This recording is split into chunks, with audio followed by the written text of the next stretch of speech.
Emma, honey. Rachel's just better at the business side of things. She's always had that natural leadership quality, my mother said, her voice dripping with fake sympathy over the phone. Besides, she's already gotten investors interested. Isn't it better for everyone if the product succeeds? I stared at my laptop screen, watching live as my sister presented my invention to a room full of venture capitalists at the prestigious MedTech Innovation Summit. The medical device I'd spent 3 years developing, the one I'd trusted her to help patent as my attorney, the one she'd apparently claimed as her own. On screen, she confidently demonstrated the prototype, my prototype, showing how it could revolutionize insulin delivery for diabetes patients. Every word she spoke was a theft, every gesture a betrayal. My name is Emma Chen, and at 32, I'm a biomedical engineer who just watched my older sister steal my life's work. Rachel had always been the successful one in our family's eyes. Harvard Law, perfect marriage to a neurosurgeon, designer wardrobe, country club membership. Meanwhile, I was the quiet one in the lab, the one our parents thought was wasting her potential by focusing on research instead of finding a husband. At every family gathering, Rachel's achievements were celebrated, while my research breakthroughs were dismissed as playing with gadgets. The painful irony, I'd made more actual impact in the medical field than Rachel's lawyer friends combined. My previous research had contributed to 3 patented devices. Though I'd always worked as part of larger teams, this insulin delivery system was different. It was mine, developed independently, funded by my savings and countless sleepless nights. But I had something Rachel didn't: patience, attention to detail, and a complete digital trail of everything she'd done. You know how hard Rachel's worked, my mother continued, oblivious to the rage building inside me. She's already lined up manufacturing contracts with Jensen Medical. Think about all the patients this could help. And she's promised to take care of you. She told us she's offering you a senior research position in the company. I watched Rachel gesture confidently on screen, explaining how she had developed this revolutionary insulin delivery system. The same system I'd sketched out on napkins during late-night research sessions, fueled by coffee and determination. The same one I'd prototyped in my garage, testing and refining until it was perfect. The same one that had cost me my savings and 3 years of my life to develop. You're right, Mom, I said quietly. The patients are what matter. What my family didn't know was that I'd been preparing for something like this ever since Rachel offered to handle the patent paperwork as a favor. My sister might be a brilliant lawyer, but I was an engineer. We documented everything. 3 months ago, when Rachel started acting strange, missing our weekly meetings, making excuses about the patent filing delays, dodging questions about investor meetings, I'd started gathering evidence. Every email, every text, every recorded video call where we discussed my invention. I'd even kept the original prototype sketches, dated and witnessed by my research colleagues. Each piece of evidence was carefully stored and backed up, a digital fortress of truth waiting to be deployed. The warning signs had been there from the start. Rachel's sudden interest in my work after years of dismissing it. Her insistence on handling all the legal aspects personally, despite her specialty being corporate law, not patent law. The way she'd started hosting dinner parties, showcasing the prototype to her wealthy friends without inviting me. That's my girl, my mother said, relieved. I knew you'd understand. Rachel's already promised to make you head of R&D once the company takes off. Think of it as a partnership. Some partnership. I ended the call and opened my laptop, pulling up a folder labeled Insurance. Inside was everything. The initial research proposals, development logs, test results, manufacturing specifications, and most importantly, emails from Rachel explicitly acknowledging my role as the inventor. She'd been so confident in her ability to manipulate the situation that she'd left a perfect paper trail. Each document told the story she was now trying to erase, the story of my invention, my work, my vision. My phone buzzed with a text from Rachel. Just crushed the investor presentation. Don't worry, little sis. I'll make sure everyone knows you helped with the technical stuff. I didn't respond. Instead, I called Dr. Liu, my PhD advisor and mentor from graduate school. She'd been watching my progress on this project from the beginning, offering guidance and support when everyone else thought I was wasting my time. More importantly, She'd witnessed the early stages of development in her lab. I saw the presentation, she said, before I could speak. That's your device, isn't it?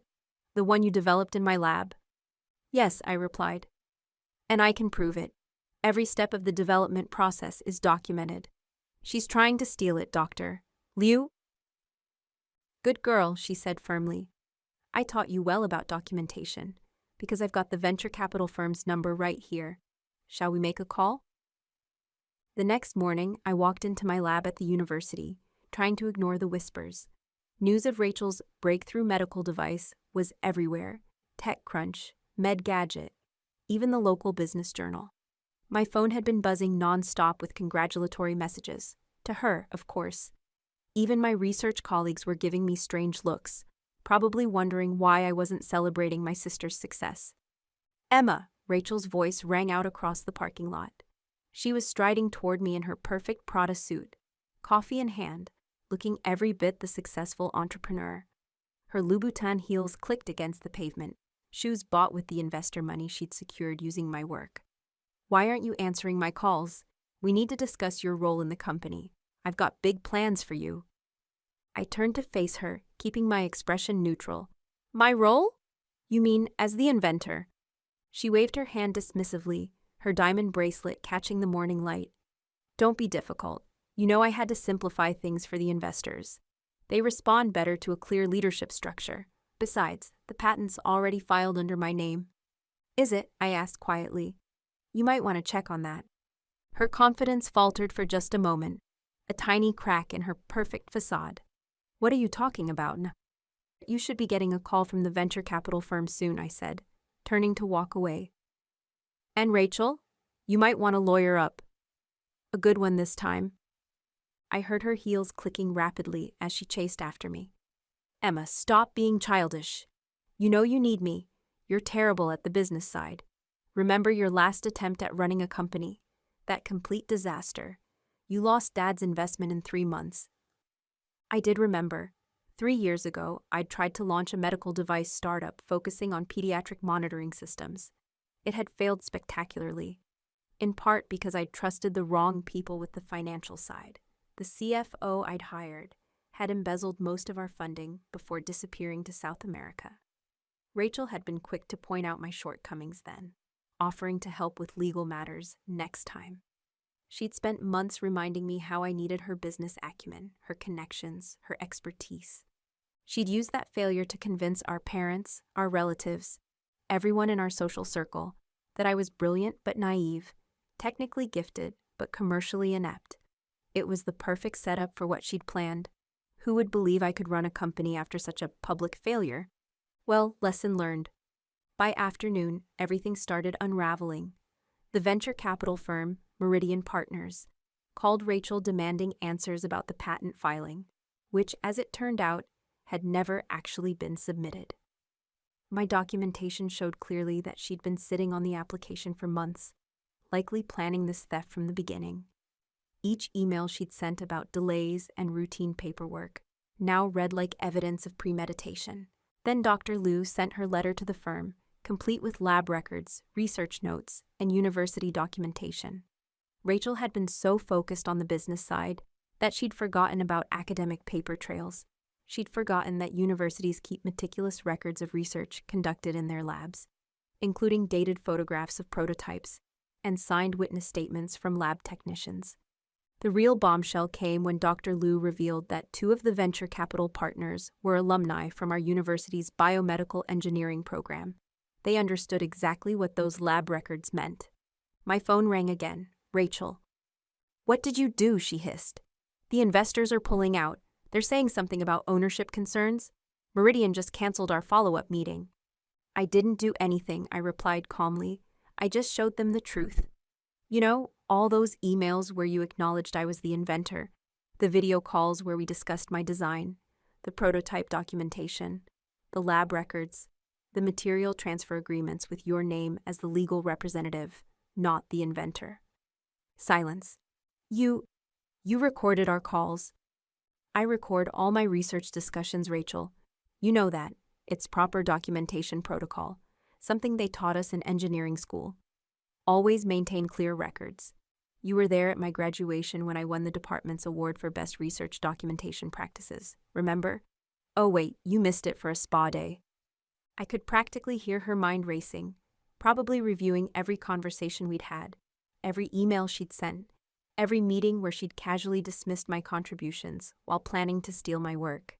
You can't do this to me, she said, her voice shaking. I've already announced the company launch. I've got contracts lined up. Jensen Medical is expecting prototypes next month. Do you know how many people I've told about this?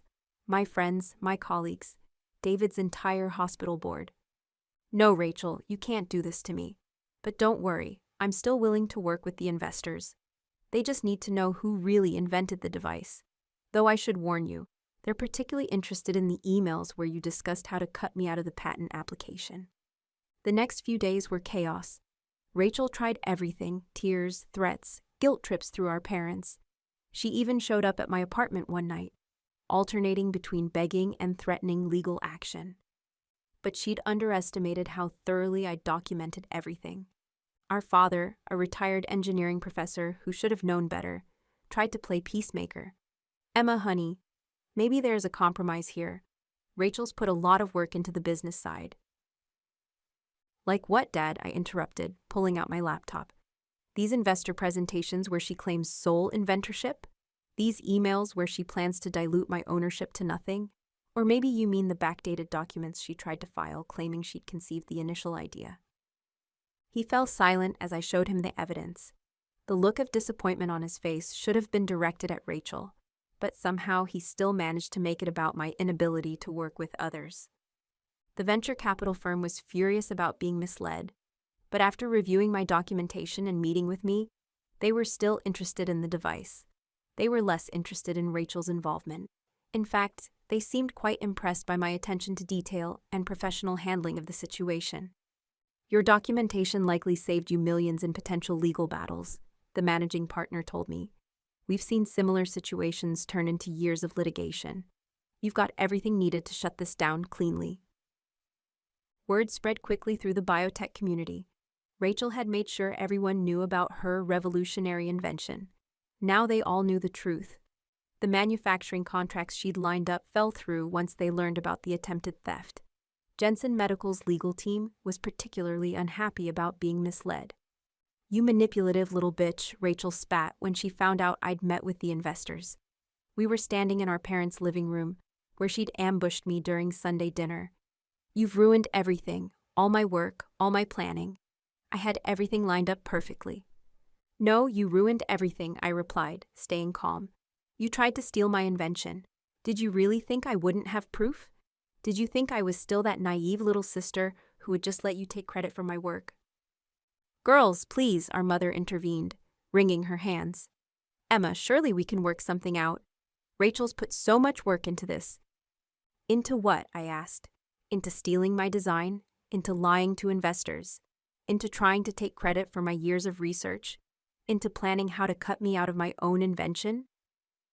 I pulled out my phone and played a video, Rachel, 6 months ago, clearly stating that I was the inventor and she was just helping with legal paperwork. Then another video from an early planning meeting where she explicitly acknowledged that it was my design, my research, my project. Our mother's face fell as she watched. I didn't know, she whispered. Rachel, how could you? Of course you didn't know, I said. You never asked. You just assumed Rachel was telling the truth because she's always been the successful one. Because she wears the right clothes and knows the right people and fits your idea of what success looks like. Rachel's perfect composure finally cracked. You think you can run this company without me? You'll fail just like last time. You're nothing without my business skills. Who's going to take you seriously? You can barely talk to people. I smiled. You're right. I do need business help. That's why I've hired actual professionals this time, not a sister who's willing to steal from her own family. People who understand that success comes from creating something real, not just taking credit for other people's work. The aftermath was swift and brutal. The venture capital firm pulled their offer from Rachel's company and instead invested directly in my newly formed business. Her reputation in the legal community took a massive hit. Apparently, trying to steal your client's invention is frowned upon. even more so when that client is your own sister. The real damage came when other victims started coming forward. Former law school classmates revealed how she'd stolen their research for key papers. Junior associates at her firm described how she'd taken credit for their work. Even her husband, David, finally saw the truth, especially after finding emails detailing her plans to cut me out of my own invention. The divorce filing made headlines in the local business press. Prominent attorney's career and marriage implode after attempted patent theft. Rachel's carefully constructed image crumbled as every lie, every theft, every manipulation came to light. Our extended family was shocked. Aunt Linda, who had always praised Rachel's business acumen, called me in tears. "We had no idea, Emma. She always made it sound like she was helping you, mentoring you. I'm so sorry we didn't see it." But the real change was in our immediate family dynamics. Our parents, forced to confront Rachel's actions with clear evidence, finally saw through her manipulations. Years of her taking credit for others' work, of using her law degree to intimidate and control, all came to light. "I never thought," my mother said one evening after everything had settled. She was helping me set up my new office, actually taking an interest in my work for the first time. She was always so confident, so successful. We just assumed. "You assumed she was telling the truth," I finished. "Everyone did. That's how she got away with it for so long." 6 months later, my company launched successfully. The insulin delivery device went into production, with all patents properly filed under my name. The initial clinical trials showed even better results than we'd hoped. Rachel had moved to another state, taking a junior position at a small law firm, the only place that would hire her after the scandal. Her perfect life had crumbled. David filed for divorce, her professional reputation was in tatters, and her social circle had evaporated. I received a letter from her a year after everything happened.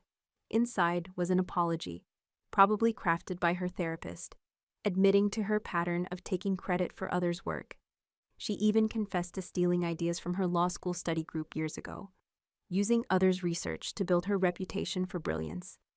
"I always thought success was about appearance," she wrote, "about making people believe you were special. You showed me what real success looks like." I filed the letter away with all my other documentation, some lessons you learn the hard way. But if Rachel taught me anything, it's that success isn't about being the loudest or most confident person in the room. It's about doing the work, keeping the receipts, and being ready when someone tries to take credit for your efforts. My mother called me recently, excited about some new business venture Rachel was planning in her new city. "That's nice, Mom," I said, thinking about the folder of evidence still saved on my computer. I hope she remembers to do her own work this time. "Emma," my mother said hesitantly, "I know we should have." "It's okay, Mom," I interrupted. "Just remember, success isn't always what it seems. Sometimes the quiet ones in the lab are building something bigger than anyone expects." I hung up and turned back to my work. On my desk sat the latest prototype of my new invention, another medical device, this one even more revolutionary than the last. But this time, I didn't need anyone else to handle the business side. I had my own team, my own lawyers, and most importantly, my own strength. The insulin delivery device went on to help thousands of patients, winning several medical innovation awards. Each time I accepted an award, I made sure to thank my sister in my speech. After all, she taught me the most valuable lesson of my career: document everything. 3 years after Rachel's attempted theft, my company has expanded into 3 new medical device categories. We've helped over 100,000 patients, and our latest funding round valued the company at $500 million.